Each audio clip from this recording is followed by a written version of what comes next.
Alright guys, today I'm excited to show you the progress of my Syntropic food forest. 1 year ago, this was all grass. Since that time, I've put hundreds of trees and shrubs into this 100 foot by 100 foot space, hoping that someday it becomes an actual Syntropic food forest. We're going to talk about what that is, what my methodology was, and what it's going to look like, hopefully, in 10 years, if we have that long. Let's go check it out.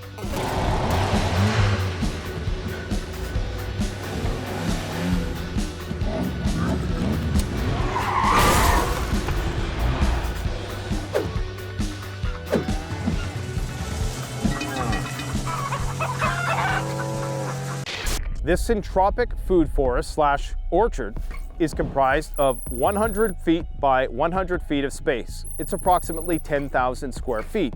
On the outermost perimeter, we have a wildlife fence, which is cloaked with a wind fence. On the immediate interior of the perimeter, we have a line of conifer trees that go all around the orchard. In the 8 rows inside, we have a layer of landscape fabric, and then we have underground irrigation. We also have mulch at every tree. We have mids, lows, and high trees, which are a combination of both perennials and annuals, ranging from rhubarb to asparagus, to pumpkins, squash, cherries, blueberries, haskcaps, blackberries, raspberries, smaller cherry trees, up to the bigger trees, which are apricots, plums, pears, apples, and a variety of different maple trees. And we can't forget about the hops. We've also had corn in here last year, but we didn't do corn this year. In the northwest corner, we have 3 beehives that help pollinate the orchard, and of course, they produce their honey using the hundreds and hundreds of acres of surrounding canola fields that we have here. So on the outermost perimeter of the food forest, we have this fence, which is to keep out wildlife, to keep the dogs out of here. And in addition to that, we also have this wind protection fabric, which is only meant to be a temporary solution until this row of conifer trees grows up to be big enough that it can naturally provide some wind protection. This is also going to increase the diversity of the food forest, add a bit of softwood conifers in the mix. It is the boreal forest, so they like it here. A lot of the trees in this region, because of the strong winds, they get this bend to them, so I'm trying to avoid that. For the time being, we're gonna have to just rely on the artificial fence. So in the heart of the food forest, we have 8 rows of trees and soon to be shrubs. So basically, a Syntropic food forest is comprised of your low height vegetation, your medium height vegetation, and your high height vegetation. The low lying vegetation typically is annuals. So things like pumpkins or squash or something of that nature that's going to basically cover the ground to suppress all of the weeds and grasses that are going to be getting in the way. Now, as you can see behind me, we're in a side of the Syntropic food forest where I don't have any lows or mids planted.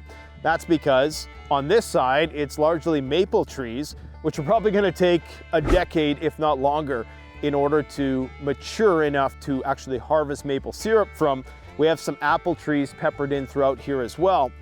But eventually next year, we're going to put some mids. So in between every tree, we're going to have like a raspberry bush or a grape or haskcaps. We have about 15 maple trees, and then we have about 85 miscellaneous trees, be they apple, pears, crabapple, things of that nature. So this is kind of the ideal situation that we're going for with all of the highs, mids, and lows.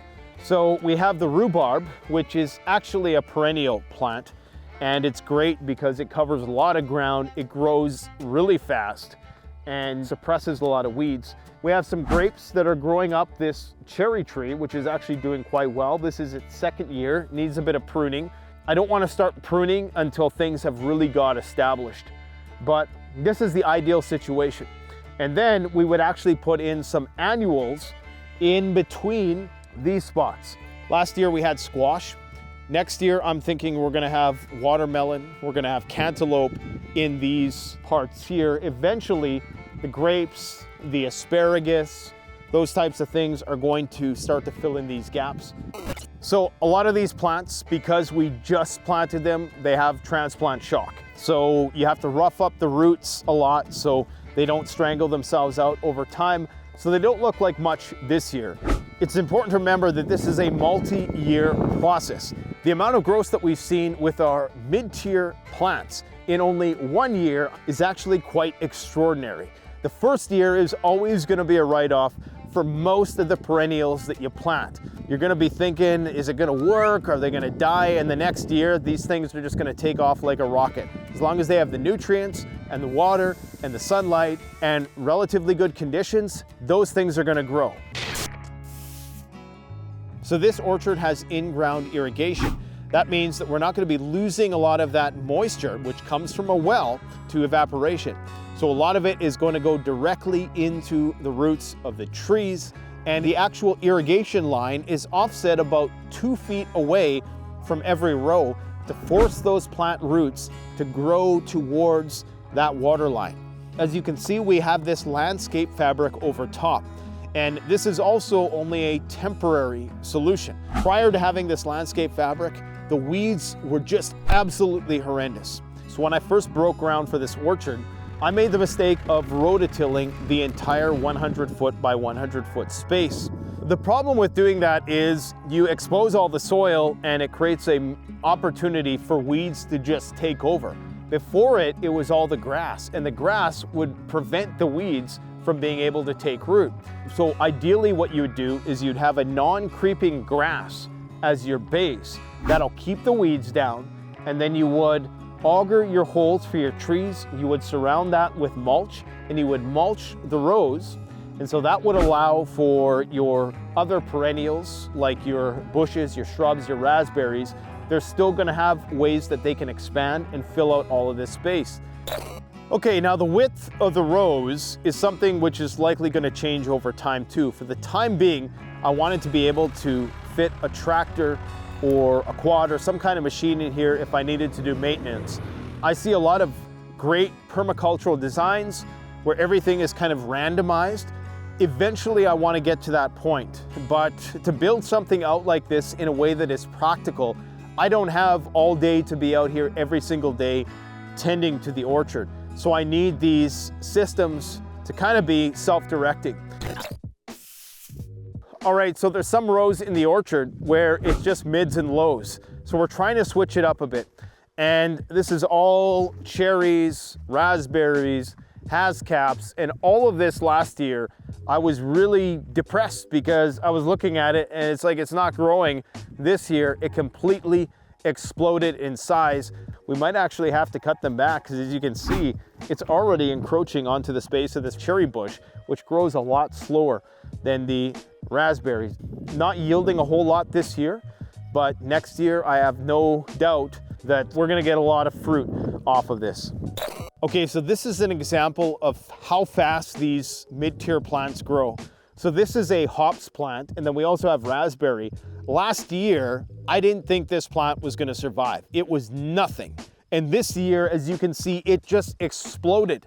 In fact, it got so bad that it was completely choking out this tree. By next year, this is probably gonna be out of control and it's gonna be a problem. No grapes this year. Next year, gonna be a lot of grapes. So again, last year, this was a nothing burger. I didn't think it was gonna grow at all. This year, it's completely taken over. That's exactly what I want. Eventually, I'm going to have some sort of lattice that it attaches onto. Right now, it's kind of using this tree for leverage, but it's not choking the tree out. As you can see at the base of the tree has ample space to do its thing. This is a crab apple, and there's a few apples this year, not too many. We had a lot of hail problems this year, unfortunately. It took out chunks of our swimming pool. One of the cars is a write-off. It was bad. Okay, and so that our trees survived that at all is a miracle, because we're talking like golf ball size hail, like literal. So that had a pretty negative impact on our trees, but I'm hoping next year they recover. And wasps are another problem. Of the 100 or so trees that I planted, some were just duds. I would say about 10% I'm either going to have to uproot and replant something else in its place, or it's going to take a long time to really get established and start producing. I'd say there's still a lot of hope for this tree. Right now it looks like there's some kind of fungal disease. One of the benefits of cold winters is that they completely kill everything. And so it allows the trees a second chance to come back next year even stronger. So this is asparagus, and this is another one of those plants that I thought nothing was happening last year.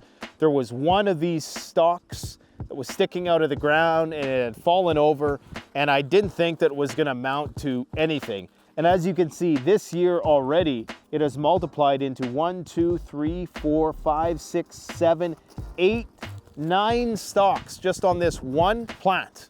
One of the main takeaways here is that this is a multi-year, multi-phasic process. So you got to look at this at least as a 3 to 5 year plan, especially if you want to grow fruit trees. Fruit trees are likely not going to yield for many, many years. So if you buy them when they're 1 or 2 years old, don't expect to get any fruit for about 5 to 6 years, realistically. They may produce sooner than that, but it's not going to be that much, which is why I made the investment in buying trees that were already established 7 to 8 years old, so that I only have to wait maybe 2 or 3 years before they start yielding something significant. So in terms of mulch and wood chips, it's going to take a long time to build up this organic layer of grass suppressant. They say that you have to keep layering it, and over time it is going to become more effective in terms of suppressing weeds and grass. Oftentimes, if you just put a little bit, the grass is going to grow right through it. So you got to pull that grass out. You got to put a little bit more mulch. And as you can see around every tree, we don't mound, because that could cause rot in the base of the tree. So we don't want to do that. So I've been using a combination of store-bought cedar mulch and wood chips from the predominantly deciduous aspen and poplar forest. Were it not for the mulch or the landscape fabric, the weeds would totally take over and nothing else would grow. So this is what a lot of food forests don't have, and it's bees. Now surrounding us are hundreds and hundreds of acres of canola and wild clover fields. So these bees are cranking out honey like more than I can even harvest. This year already, in our first year of beekeeping, we got about 30 gallons of honey, and just the nicest, darkest, richest honey that you can imagine. Of course, a lot of these trees, half of them were just planted this year. We got the bees halfway through the season. So ultimately, I'm hoping that the bees are going to support the trees and the trees are going to support the bees. So some of these trees, as indicated, are suffering from transplant shock because I just planted them. But I'm going to go through a list of all of the different varieties of fruits and vegetables that we have in this orchard. This is a Norway maple. Over time, this will yield a moderate amount of maple syrup. This taller maple tree is what's called a silverwood maple. Once again, it'll yield a moderate amount of maple syrup over time. So all of these 5 trees behind me are what are called sugar maples. They have the highest yield for any maple tree in terms of maple syrup.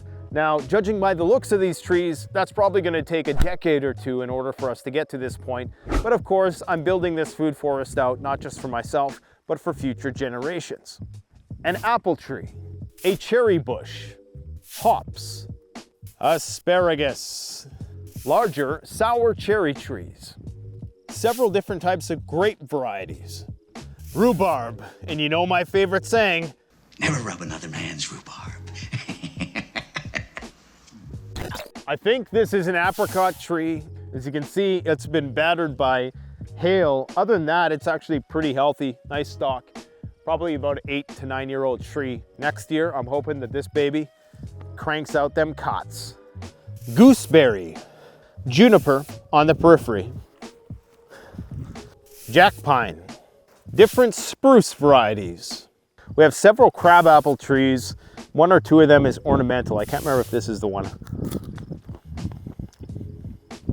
You could still probably do something with them. It was a survival situation, but a little tart.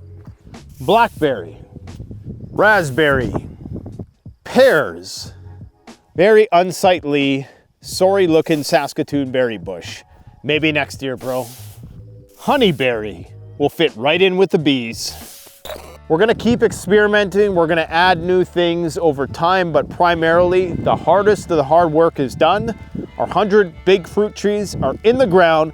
I can't wait to show you it next year. I hope that it's teeming with life. I have a sneaking suspicion that it's gonna be pretty wild in here next year. Please go and watch the original Syntropic food forest video where we take you through step by step all of the science that goes into making a permaculture type forest like we aspire to do here today. Thanks for watching, take care. Canadian Prepper out. The best way to support this channel is to support yourself by gearing up at CanadianPreparedness.com, where you'll find high-quality survival gear at the best prices, no junk, and no gimmicks. Use discount code PREPPINGGEAR for 10% off. Don't forget, the strong survive, but the prepared thrive. Stay safe.